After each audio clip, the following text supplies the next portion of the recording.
Alrighty, folks, welcome to the Self Reliance Festival live stream tonight. I'm super excited to have friends with me on this live stream. I've got Kiri from Thunderhill Farm. Say hello. Hello, everyone. And we got Sam Swanson, our favorite musician. Say hi, Sam. Hola, everyone. Hola. All right, guys. So Self Reliance Festival is coming up fast. If you have questions or things you want to hear us talk about, just put them in the comments area and we'll go from there. I will wait on my disclaimer for the SOE channel till there's a little bit more people on the SOE channel, because they always filter in about, it takes a few minutes for everything to warm up. They're always like, what's going on here? Because he's been doing all those shorts, and then they're like, who are you? Why are you on John's channel? So it's been an adventure watching the lives. Yeah, totally. Okay, Kiri. Yes, what was your first Self Reliance Festival? Which one was your absolute first one? My very first one was actually just last April. Okay. We came and attended in April, and then came back in October and did my first vending. Awesome. And Sam, when was your first one? That would be the same one where I met Kiri and Glenn and a bunch of other friends as well. All right. And when you went to that one, like, what were you expecting versus what actually happened? Oh, wow. I expected to kind of feel like an outsider. I look, a little different than most people. And I walked in thinking, oh, no one's going to want to talk to me or accept me here. And it was the absolute opposite. I made so many, Sam and Glenn and I camped next to each other. And I had literally just been saying to Glenn, I'm glad that we're here, but I don't think I'm going to meet a lot of people. And 5 minutes later, Sam and I are talking music like we've known each other for 20 years. Yeah, we went deep. Yeah, I didn't expect to meet anybody. Like I feel like an outsider because I'm more of like a right-brained artsy person, and so I was like, I don't know what I could bring to this, but I love the idea of self-reliance, and I think prepping is rad, and so I kind of went. When I got there, I was a little bit nervous, to be honest, and I just said hi to John, and John was awesome. Like, we talked the whole weekend, and yeah, I walked away with a bunch of local, regional community, we'll say, in New York, where I was living, and I just moved out myself. But yeah, it was amazing. Like, met a good solid, I feel like, at least 10 friends, Mm-hmm. Did anything happen at that first one to change either of your trajectories? Like, was there anything that happened and you're like, you know what, now I'm going to do this differently? And if so, what was it? 100%. I had just recently gotten out of the hospital before SRF and had kind of a wake up moment due to one of John Willis's morning motivation videos. And then I came to SRF and had so many conversations about what I wanted to do with the farm and where I wanted to take it. And there wasn't a naysayer that I talked to, and got so many ideas. And coming home from that, I looked at Glenn and basically said, this is what I want to do. I want to make this farm a reality. I want to make it a community. I want it to do all these things. And I came home with a landslide of ideas, and that's what I've been working on for the last year. Yeah. How about you, Sam? Yeah, it spawned a whole thing for me because I had finished a record back in 2000 when the wonderful, lockdowns happened and everything. And so for me, I thought to myself when I went, it opened this door, like, maybe this is like the beginning of finding my tribe, and maybe like this could be an avenue for art in a way. So for me, I'm still kind of unraveling all the possibilities of that part of it. But one of the big takeaways that I got from you guys, because I started listening to your podcast at the time because you were on Spirko's podcast talking about Self Reliance Festival, and the big message was, the lone wolf, and you can't survive if you're the lone wolf. And I am such an introverted person and lone wolf, even though I can act very social in a social setting. I'm like a homebody at heart, and so immediately my big takeaway was I have to get out of my comfort zone this year and start to make community around me. And that's what I've been doing. I've been actually going to more of these kinds of meetups and building local community around me with even local politician, like up and coming, like libertarians and things like that. So that was my big thing, is making community and getting out of my comfort zone. Are you still operating in the Ozark region too? Yeah, I'm currently stationed. My bus is parked in the Ozarks at my parents' homestead at the moment. And I have been working on North Carolina as another hub for me for music, for playing covers live. The Finger Lakes is where I was, but I'm still going back there a couple months this year. And then I'm trying to plant seeds in the Ozarks as well. So I'm kind of in between 3 different regions right now, just figuring it out, trying to pivot into something. I don't know. The world is wide open right now for me. It's an adventure. So if somebody wants to book you, how do they do that? how do they book me? My Yeah. website is samswansonmusic.com.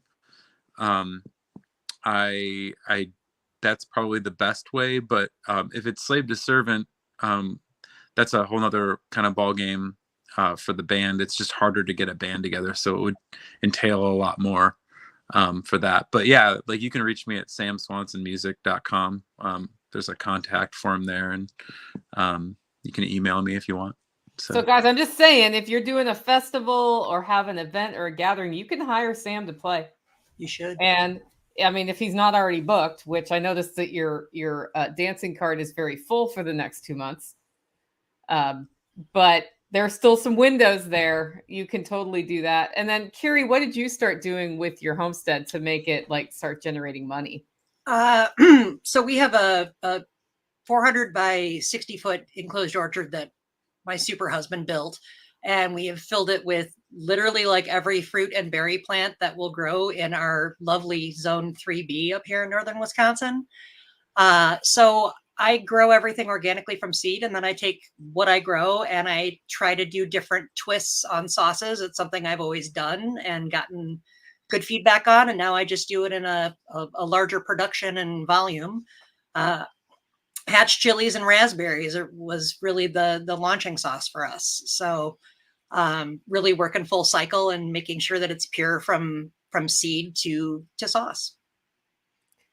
And how's that working with your customers? Do they love it? Are they excited about it? Our joke is, if I can get people to come up to the tasting bar and try something, I've got a sale. It's, so that's been fantastic. And when I'm in person with people, I get great feedback. The website has been very educational and a lot more marketing deep dive, because it's very hard to sell a flavor visually. So that's kind of stuff that I'm learning, but we're going to continue to expand out into farm stand, eggs, more regional farmers markets. I've actually got a show this weekend that I'm going to, and then I've got several places in our community that carry my products. So, just a little bit of passive income coming in from that also. Okay. So what are you guys looking forward to most about the one that's in like 3 weeks, by the way? 3 weeks. Oh, seeing everybody. Yeah. I was gonna say, like, I feel like the group, at least my communal group is expanding, and I'm excited to see all you guys and more. So I'm also excited. I'm taking Sunny Pazuika's class, and I am super excited for that one. That's going to be amazing. Yeah, I really hope he does that class somewhere else someday so I can take it, because I should totally take that class. But so it isn't the speakers that got you to come this time. Was it the speakers that got you to come the first time? Ooh. It was a package. I feel like I was excited to learn some things.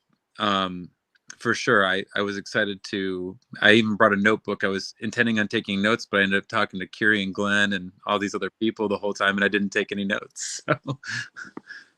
You took note of things. You just didn't take notes, right? Right. Yeah. Right.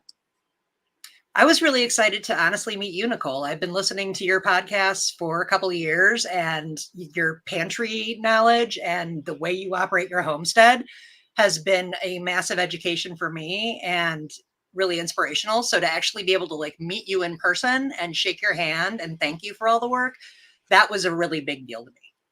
I hear that, and I just think about what my house looks like right now since the construction. I'm like,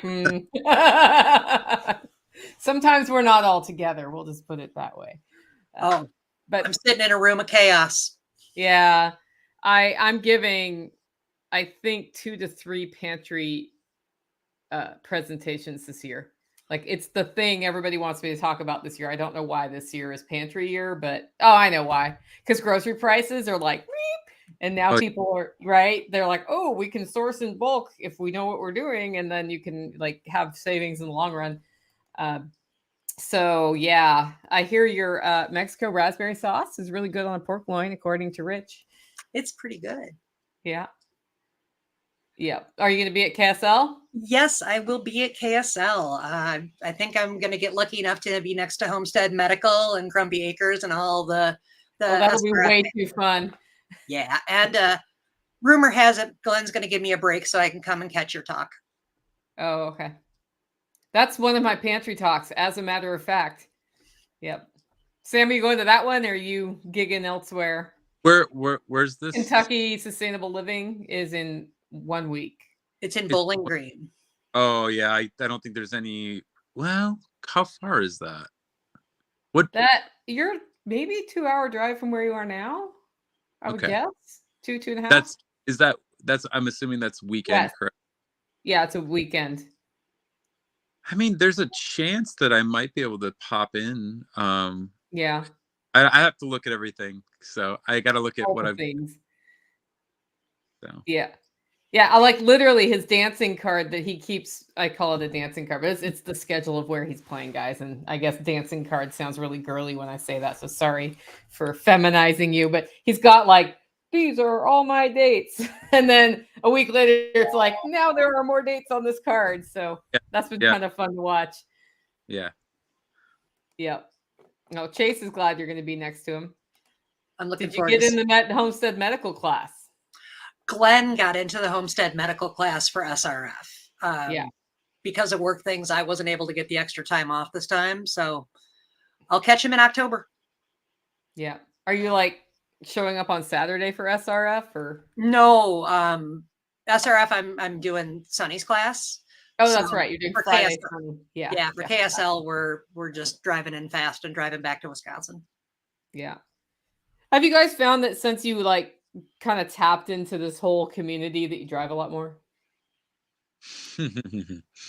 Sadly, no. Glenn and I used to do Burning Man for 15 years. So driving 2,000 miles was a lot more intense. I'll take 12 hours. It's great. I would say that I actually am probably in the same boat as you. Like I drive so much for my job, like, which is going to play places that, I mean, it has ramped up a little bit this year because I'm in transition and kind of like moving right now. So, but I mean, I'm a natural road warrior. So yeah. Nomad Sam. Yeah, I was gonna say you're my 2 nomads at the event. There are a few nomads there who come, and people forget, like we talk about underground networking, and people forget how important that role is because they sort of see nomads as kind of a flighty group of people because they're always traveling somewhere. But those are the people who pass the information. Like that's how you would get a letter. If the U.S. Postal Service stopped working, how would I get a letter from here to Wisconsin? True. I didn't think about that. Yeah. And if you think about what bards did in medieval times, is they traveled around and entertained people, but they were a very important function for bringing news and letters and all of those things. So absolutely, guys, you got to support your nomads. That's all I'm saying. So Nicole, what are you looking forward to for SRF? Everything. I'm in this as an event planner. Between now and SRF is a really uncomfortable time, right? Where it's like everybody has 1,000 questions and changes happen that you weren't expecting that you have to deal with, right? That's just normal. And if you can't handle that, you should not be managing events because it's just like there is no stopping it. the best part of any of these is once it starts, it's like a wedding, like you're going to be married at the end of it. So it doesn't matter what happens at this point. Right. And we've had some pretty interesting things. So like once I get there, I'm like, okay, it's happening. It's actually happening. It's not like this big amorphous, scary thing where anything could fall out of the sky and like punch me in the face or something. And then for me, like the reason I do this, because this is a question I ask myself every night. Why am I doing this? Um, it's because I get to see the people make solid relationships and connections. And you'll see like a switch go off where people are like, I didn't realize the world could be like this. I didn't realize I could do this for my future. And they walk out and then, you'll see them next time because they want to come back to see all the people again. And their whole life is different. Like we've got Alyssa's going to be on next week for the Tuesday live.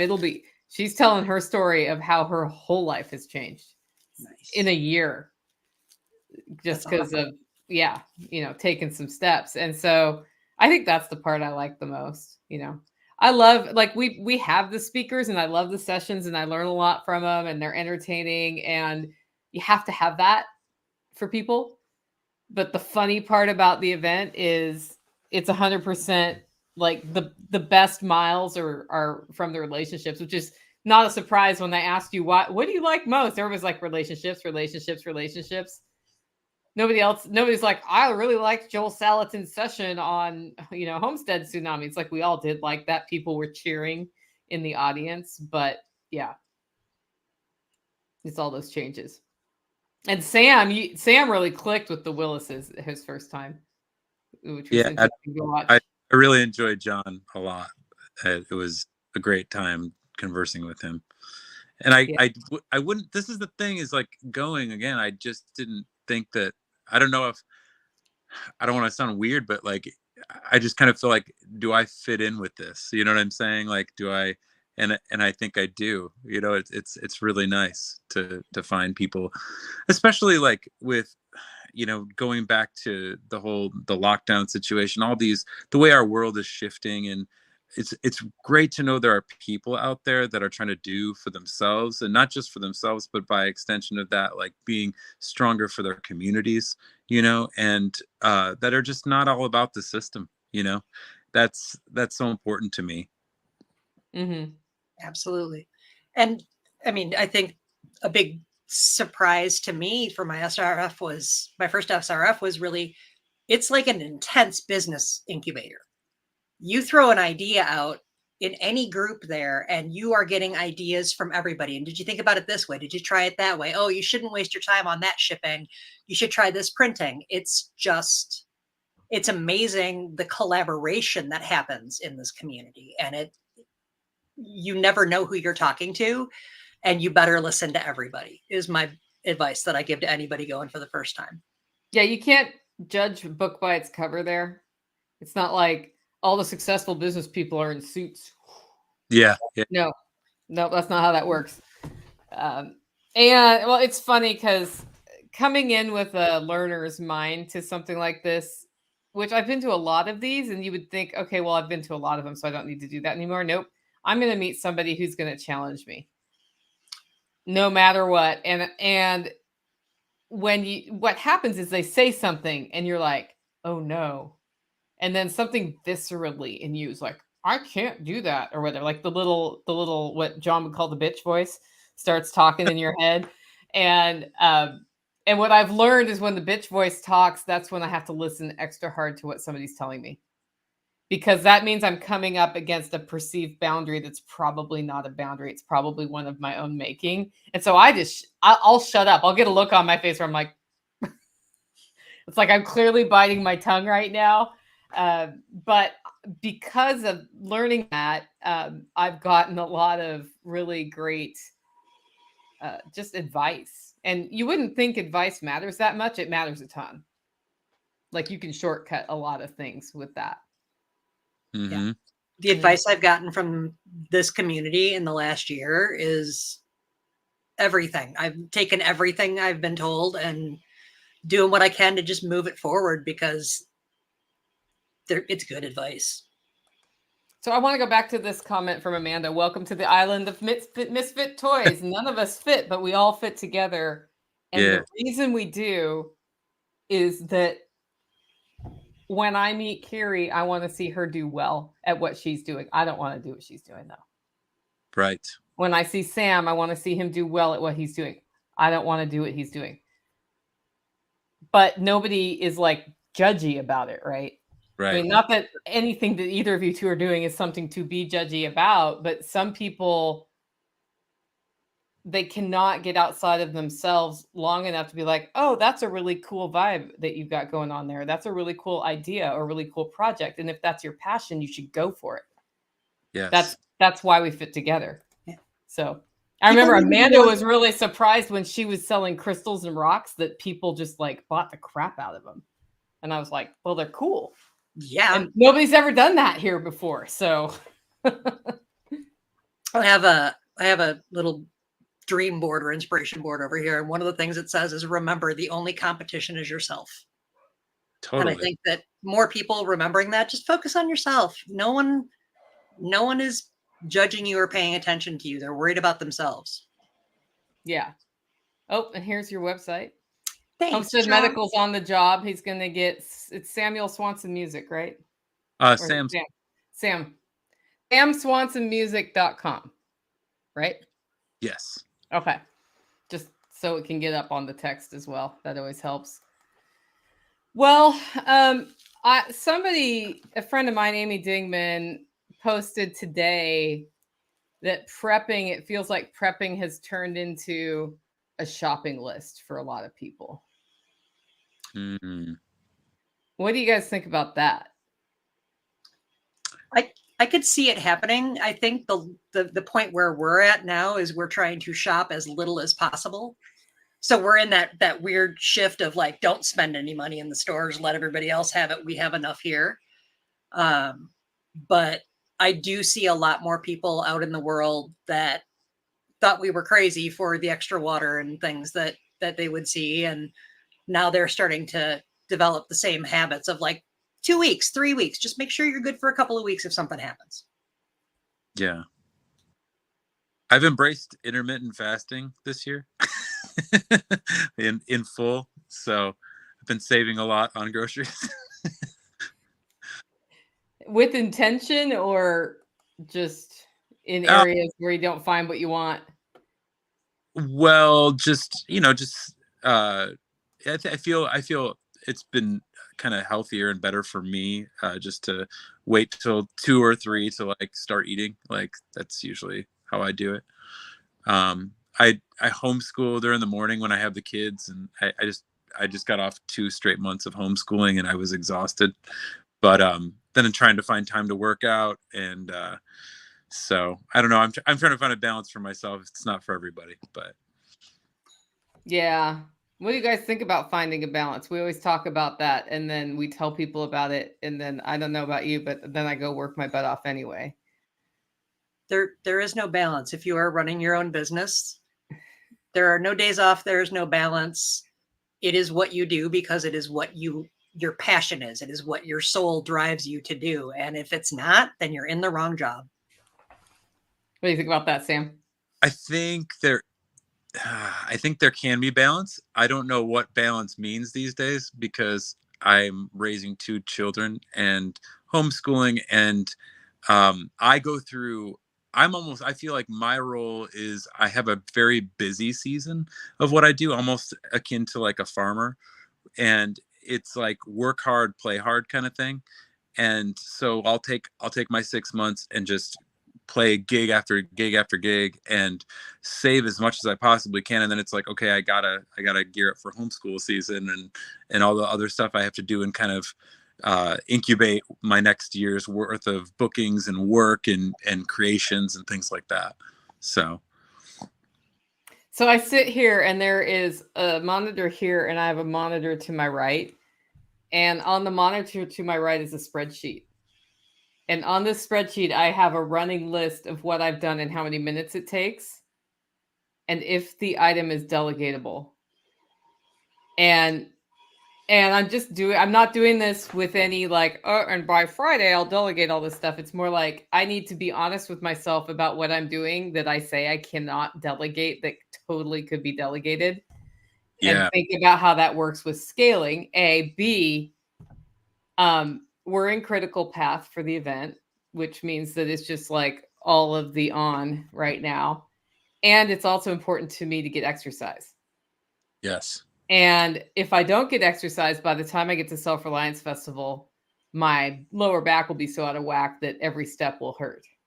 Right. But if I just keep on my stupid schedule of exercise, then I'm absolutely fine. And so what I've learned, like in this latest round of critical path, because every other SRF I have like done that to myself, is like, today we have a 7 o'clock live, so I'm not going to be doing 7 o'clock workout.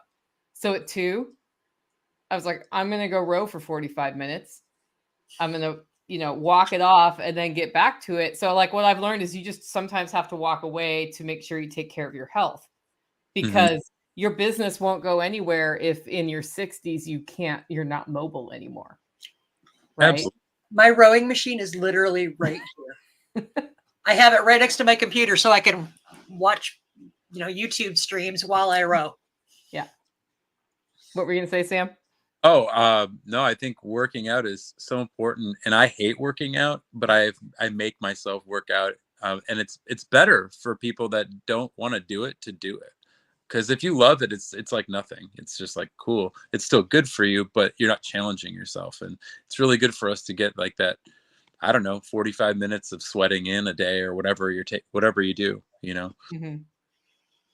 Don't you feel like when you do it, you feel like you can accomplish more? You feel mentally clear and ready to go, I guess, Yeah, especially right now, because I've come to the conclusion I'm ADHD, and that's what they wanted to test me for in school, and mom wouldn't let them, but whatever.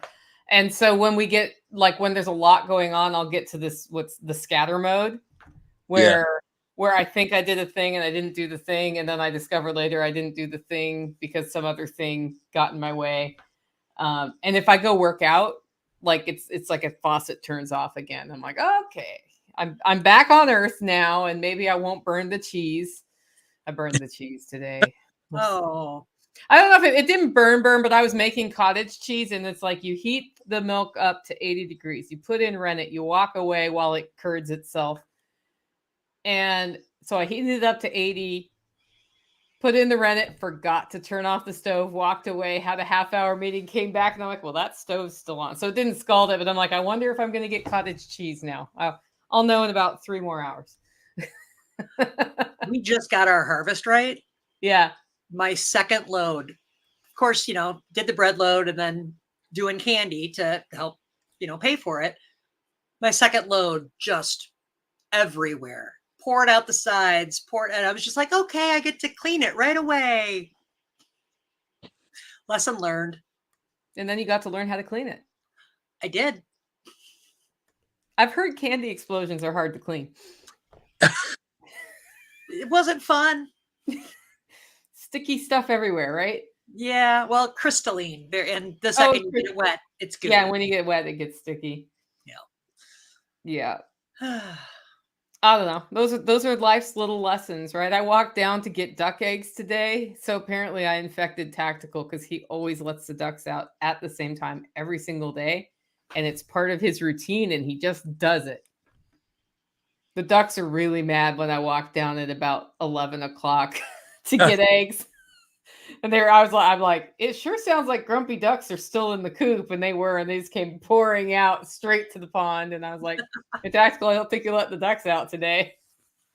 Yeah. So there's a little bit of that going on here. We'll bring it back in after SRF. I actually have a 3-week turnaround for another event. So that'll be, it's fine.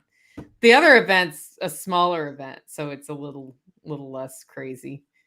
But when it's like you've got meals, you've got sessions, you've got vendors, you've got like special side. We've got a really cool thing going this time that Brian from the Lots Project is doing, where he's gonna man the creators tent, and then we're gonna ask for some of the speakers to schedule time that they can be there, and then other creators can come in and interview them during this session, right? We're doing Awesome. that on Vendor Row Oh, that's this time. great.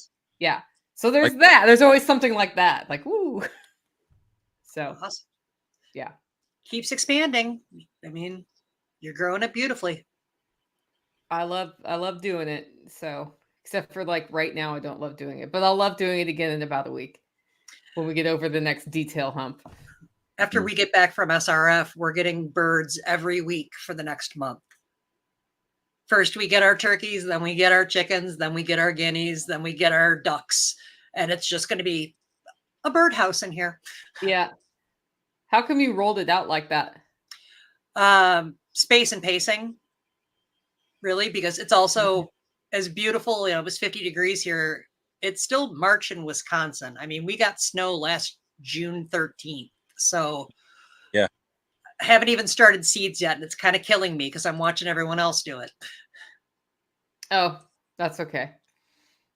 It'll all work out, right? I didn't start my seeds till late, and so my seedlings are like a week and a half old now. Yeah, they'll be fine.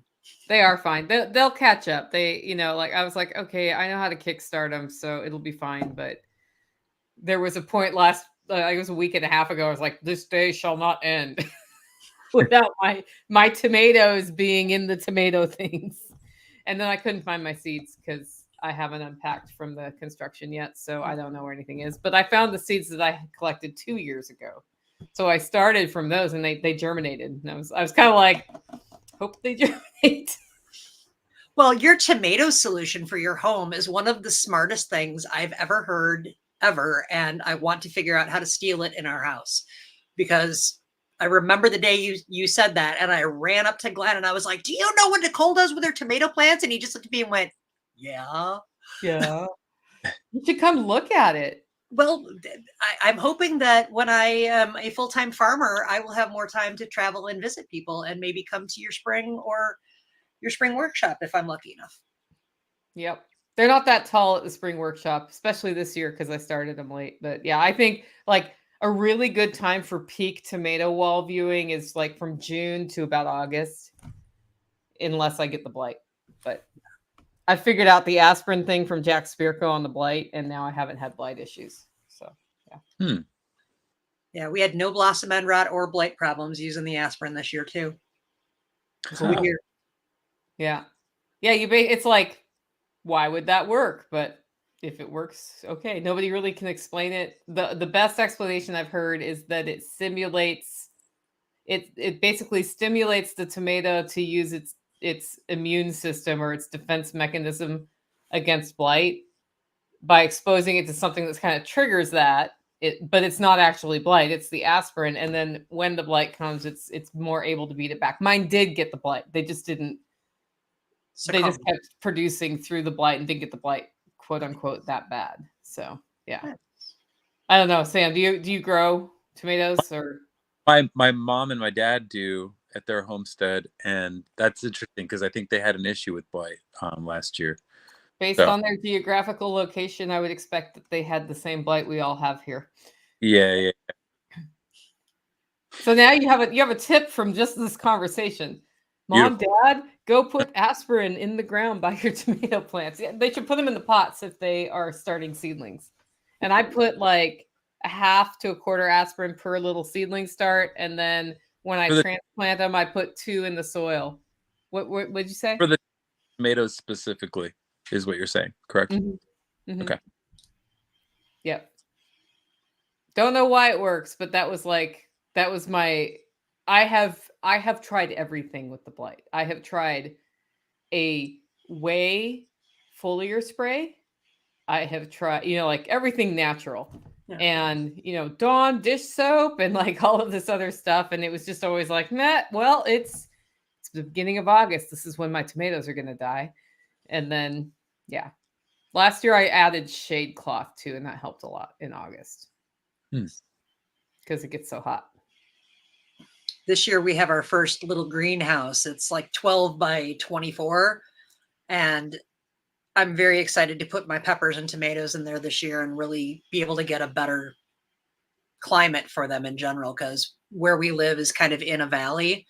and 3B. So as much heat and sun as I can keep in there, the better. Now tell us this, why would a person choose to live in 3B? Because we didn't know amazing people in Tennessee. That is honestly the best line I can give you, because Glenn and I look at each other on a almost weekly basis now and go, well, if we have to move, we know where we're going. But his whole family is from up here. So I'm shirt tail related to everybody on our road for 2.5 miles in both directions. Cool. That's only like 16 people. So it sounds a lot more. But that's not bad. That's not bad. We had the opportunity to buy 7 acres of old family land on Linden Road, which is the family name. And the house that came with it is the house that most of Glenn's siblings' father was born in. So lots of family ties, and it's a 100-plus-year-old home that we're moving across the property this year. Wow. Because we need more projects. Yeah. We all need more projects. Yeah. That's just life, right? Yep. Nicole, how do you like Tennessee versus Oregon? As far as climate. As far as what? The climate specifically. Okay, so the climate is very different than Oregon in that the humidity here in the summer is higher. So Oregon's actually quite humid in the winter when it's raining all the time without stop. So the things, I like them differently. The thing I like most here is that the growing season is so much longer. And then it doesn't usually like start raining and then not stop for 60 to 90 days, which it does sometimes in Oregon. But it does still rain here a lot. And so I get enough of the green influx, but I prefer to not be cold. Totally. And I just remember like it would be 40s, lower 40s in Oregon and raining, and you just felt this like to your bone chill that you don't feel at, 20-degree dry Tennessee as much. Like it's cold, but like there's something different about that humid cold. And I know Kiri's just laughing at me about cold right now because she goes below the goose egg there. But we went below the goose egg here. We went to -5 this year. But yeah, we didn't stay there. The year we moved up north, up here, we had 3 weeks of -30 every day. Oh man. I went, what did I do? Yeah. So I really I prefer Tennessee for a number of reasons, and that's why I've stayed here. Because I had lived in Oregon with the exception of some time in Germany and some other places. I had lived in Oregon for most of my first 33 years of my life. And then I got a temporary position in Tennessee, came out for 6 weeks and bought a house, went home, sold my house, moved out here. And it was just like, this is where I want to be. And what that means is that my Oregon upbringing, it was hard the first summer when it was hot. But I will say, having lived in Washington, D.C., it was not as bad as Washington, D.C. in the summer climate-wise. And then the people, the culture shock that I had was a culture shock for sure. Sure. Yeah. But I like here, things are just a little bit more open. So there's two things going on. People are more open about where they're coming from. And I see a lot more tolerance for difference here than I saw in Portland. So, which is not what you expect. That's not what the narrative is, but that's just my personal, I'm the weird Oregonian who grows organic food and people think it's cute, and they're like, you're not from here, are you? And I'm like, no, I'm not going to pretend to be, but I'll learn your ways and I'm interested in them, but I'm not putting whatever, glyphosate along my fence line to keep the things down. I'm going to use sheep for that. So, yeah. How about you? You went New York to here, right? I went from Chicago to New York and was there for 12, 13 years. And now I'm kind of doing the Ozark thing at the moment. But yeah, it was a culture shock just going from the city of Chicago to like kind of rural upstate New York and central New York, and then down here. I don't know. I just like it here. I like the South so much, and I love warmth. I kind of have poor circulation issues too, so I like being in the sun all the time if I can be. It heats me up nice. But yeah, no, I feel like I'm supposed to be here in the South. I don't know if I can lay claim to one territory yet. I think it'll be a little while before I can figure that out. But yeah, I really like it here a lot. I think it is way more accepting. I think people are a lot more kind, to be honest, than the places that I'm from. Um, I mean, maybe some of it's fake, but I tend to think it's pretty genuine. I was staying at a campground in North Carolina back in November, and I was just like shaving in the bathroom there, and this guy was also shaving. And where I come from, like I don't know, we're not super friendly up north. Like people aren't just like, oh hey, what's up, you know.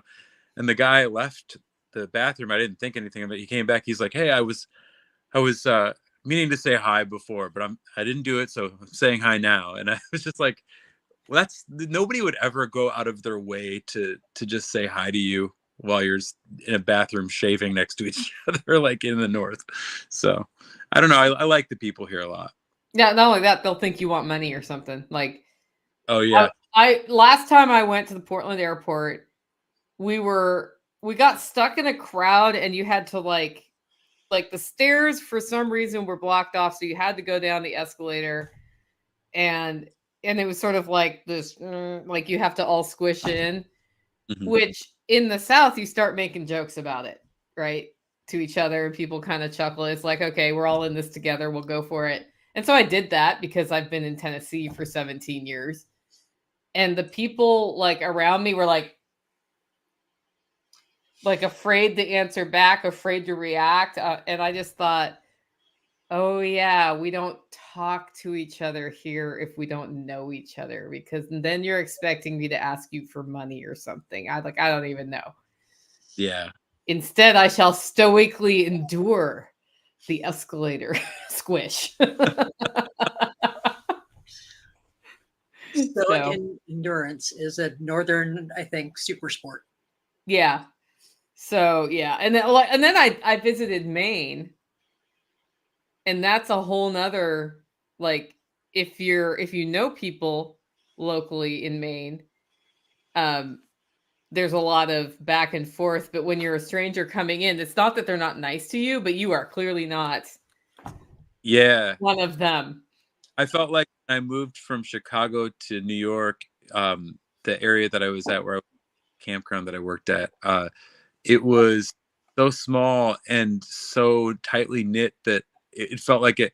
I think the joke that my uncle gave me was that like you need to have like 3 generations in the ground in the graveyard there to be, or something like that.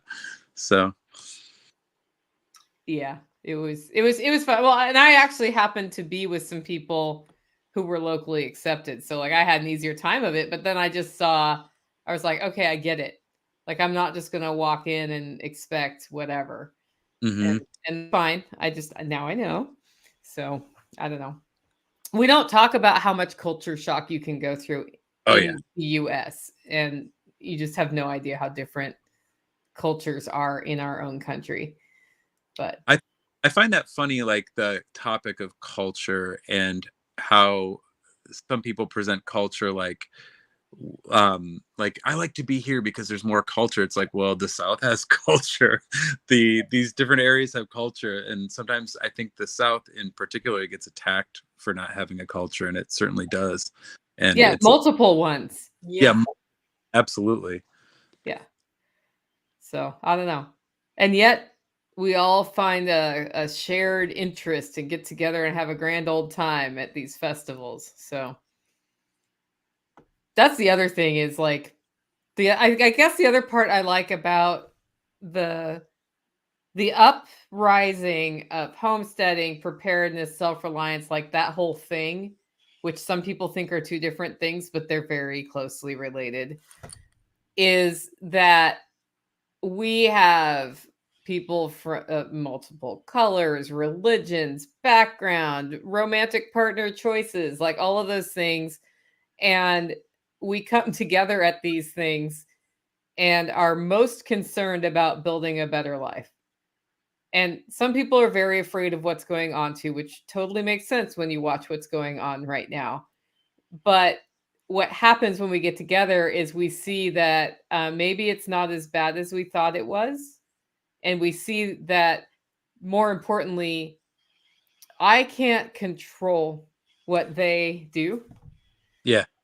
And what I can control is expanding Hollow Roast Coffee, or Sam can book more gigs, or Kiri can build farm business. Mm-hmm. So, are you going to share your news with us today, Kiri, that you shared before? Before we went live, you told me you did something today. Oh, Not yet? Not yet. Okay, cool. We'll talk about it after us. That's why I asked you that way, so that it was not I appreciate it. Yes. Kiri will be telling you guys all sorts of interesting things at Self Reliance Festival in person. Big life fun stuff coming up. Yeah. So anyway, yeah, somebody's here says homesteading is my end goal of prepping. Yeah, it's so preparedness for me is a mindset. It's a way of life. It actually, it's funny that it has that name because it's building a durable life for me. The more durable I am and the more durable the community around me is, the better off we all are. And then anything can happen and we are better prepared to deal with it. And a lot of people, I think, view from the outside that it's like beans, bullets, and guns, gun training or something. And it's like, it has its place, but there's a bigger, Sam, in the last, 5 years, you've had a lot of changes in your life, right? Sure. Yeah. Some of them have been hard, right? Yeah. Yeah. Being a musician in the 2020 shutdowns was not easy for anybody because your income stream went from I'm making money to right? Yeah, 2020 was a lull. It was like starting all over again. And I had worked so hard to build this up to the point where it was a full-time job to work for myself and play music. So yeah, that was difficult. It's difficult. It's hard on you mentally. And then you're like, is this really a thing? Is it really not a thing? As people are getting sick? Like that whole year, most of the musicians and actors and actresses who I know